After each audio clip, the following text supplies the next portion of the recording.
The directness of helping other people, which is extraordinarily addictive or magnetic, or what is the term for that?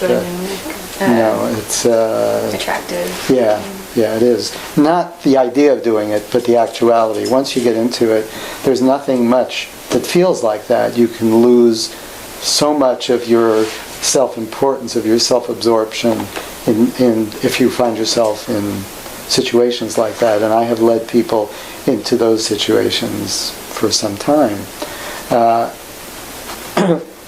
People become attracted to that, and people have in the history of my connection with people, and have decided that that's where they want to get off my boat, and that's really what they want to do.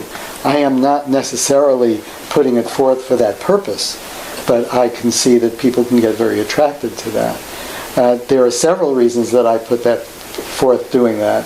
One is because we are so definitely insulated from the pain of 95% of the people on the planet in terms of physical need and circumstance, that it's a distorted position to be an American, because our continent is insulated all over the place. Mm-hmm. Whereas, in Africa, you live someplace, they're all around you. In Asia, it's all around you. We have these big oceans, we have what we have, and it's very insulating, and we feel that insulation.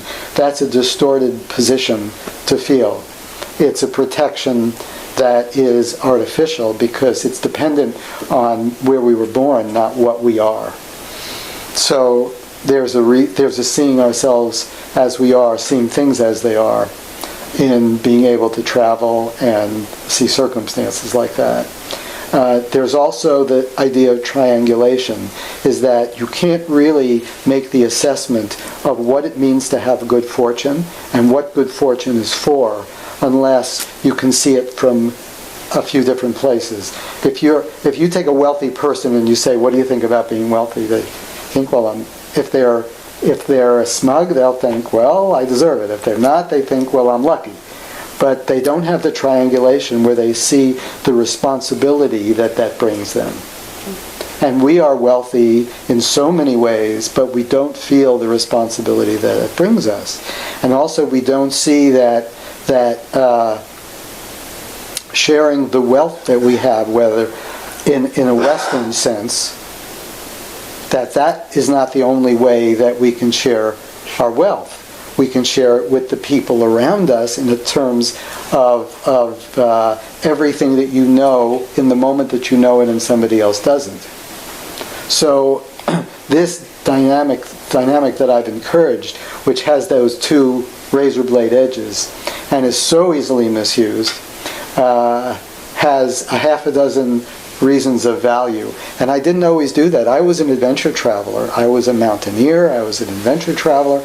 I did the Himalayas. I did the Andes. That was my view. And there are people in this group that I've known for a long time that were part of that adventure travel with me for some years. But about 20 years ago, I discovered, in all these things, we would always bring a little something. We'd bring a little magic show. We'd bring some medicine to give away. We'd do some things. But never really dedicated the trips, their essence to that undertaking. And then we took the trip 20 years ago to Thailand for that purpose.